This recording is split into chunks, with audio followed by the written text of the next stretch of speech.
સૌથી પહેલા વાત કરવી છે વડોદરાની વધુ એક હવસ ભૂખ્યો શિક્ષક અહીંયા સામે આવ્યો છે। બાળકોને શાળામાં વાલીઓ એક વિશ્વાસ સાથે મોકલતા હોય છે કે મારું બાળક અહીંયા સુરક્ષિત રહેશે, અહીંયા એનો વાળ પણ વાંકો નહીં થાય। અહીંયા જે શિક્ષકો છે એના માતા પિતા સમાન શિક્ષકો છે, પણ કેટલાક એવા શિક્ષકો છે જે આખા શિક્ષણ જગતની આબરૂને ધૂળ ધાણી કરવા બેઠા છે અને વડોદરાની હરણીની જય અંબે સ્કૂલમાંથી જ આવો એક કિસ્સો સામે આવ્યો છે। સૌથી પહેલા એ વિદ્યાર્થીનીઓ શું કહી રહી છે, એ શિક્ષક કેવી હેવાનિયત કરતો હતો, આ પીટી ટીચરની નજર કેટલી ગંદી હતી, કેવી રીતે દીકરીઓની છેડતી કરતો હતો, એ દીકરીઓના મોઢે સાંભળો। ખરાબ રીતે અડે છે અમે કેટલી વાર કમ્પ્લેન કરી છે, કોઈ એક્શન આપ્યું નથી। હી વોઝ લાઈક આવી કોણ શીખવાડે, હાથ નાખીને એમને શીખવાડ્યું। અને શું તમને શું કહેતા હતા કે હવે તમને જોઈ લેશે એવું કહેતા? મારી ફ્રેન્ડ છે ભાઈ ભૂલી ગઈ કે પીરિયડ હતો તો ઉપર લેવા ગઈ ને સાથે કીધું કે આપણે ઉપર લેવા જઈએ કે મારા કરતા ખરાબ આદમી નહીં મળે એવી રીતે તમને સરનું નામ બોલો બેટા। હા, એ પીટી નું કામ કરે છે બેટા। ગભરેશ નહીં બેટા, તું મારી છોકરી છે, ગભરેશ નહીં બેટા, બિલકુલ ના ગભરા, મારી દીકરી છે ને સાથે। તમે બધા બોલો બેટા, આ લોકોને હું સીધા કરી નાખીશ। એવું તો કહ્યું જેકેટ કાઢે, જેકેટ કાઢે તો જેકેટ કાઢી શું કરવું છે?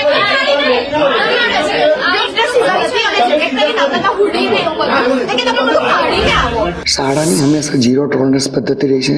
બાળકો જ્યારે પણ આવે છે અમે એની વાત સાંભળતા હોઈએ છીએ। જેવું અમને 12:30ની આસપાસ ધ્યાનમાં આવ્યું, લગભગ 1 વાગ્યા સુધીમાં અમે શિક્ષકને ટર્મિનેટ કરી દીધા છે। શિક્ષકનું નામ શું હતું? પંથેશ પંચાલ છે અને એ જ દિવસે અમારા ધ્યાનમાં આવ્યું છે આ બાબત। જેવું ધ્યાનમાં આવ્યું તરત જ અમે એમની સામે એક્શન લીધા છે।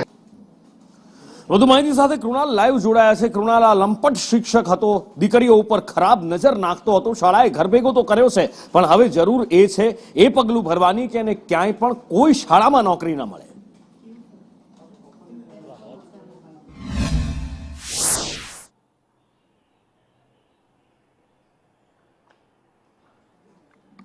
જી કૃણાલ। નુપુર, જે રીતે હરણીની આ અંબે સ્કૂલ છે કે જ્યાંનો આ સમગ્ર વિવાદ છે, હોબાળો એટલા માટે થયો કે આ વિદ્યાર્થીનીઓને પીટીનો જે ટીચર છે પંથેશ પંચાલ તે વારંવાર ખરાબ દારકથી અડકતો હતો। જો કે શાળાઓમાં આજકાલ એક સિસ્ટમ શીખવાડવામાં આવે છે, ગુડ ટચ અને બેડ ટચ। કદાચ આ વિદ્યાર્થીઓને તેના કારણે જ ખબર પડતી હશે કે આ જે શિક્ષક છે તે ખરાબ દારકથી તેમને સ્પર્શ કરી રહ્યો છે। વારંવાર તેઓ શાળા સંચાલકોને આની જાણ પણ કરી હતી, પરંતુ 8 વર્ષ જૂનો આ શિક્ષક પંથેશ પંચાલ આવું ન કરે તેવું શાળા સંચાલકે માની લીધું, પરંતુ આખરે આ વિદ્યાર્થીનીઓએ પોતાના પરિવારને જાણ કરી અને પરિવારજનોએ ત્યાં હોબાળો મચાવ્યો, જેના કારણે શાળા સંચાલકોએ તેને હાલ ટર્મિનેટ કર્યો છે। પરંતુ પરિવારજનોની માંગ છે કે તેની સામે પોલીસ કાર્યવાહી થવી જોઈએ। ત્યારે આવનારા દિવસોમાં પોલીસ કાર્યવાહી પણ થશે અને જિલ્લા જે ડીઈઓ છે શિક્ષણાધિકારી તેને પણ રજૂઆત કરવામાં આવશે। પરંતુ આ વિદ્યાર્થીનીઓના આરોપથી એટલું તો સાબિત થાય છે કે આ તો વિદ્યાર્થીનીઓ બોલી છે, ઘણી વિદ્યાર્થીનીઓ કે તેમના પરિવારજનો જે બદનામીના ડરથી બોલતા નથી, તો આવી તો કેટલીક વિદ્યાર્થીનીઓ અંદરથી રૂંધાતી હશે, પોતાના મનમાં કંઈ બોલી નહીં શકતી હોય। ત્યારે આવા કિસ્સાઓ વધુમાં વધુ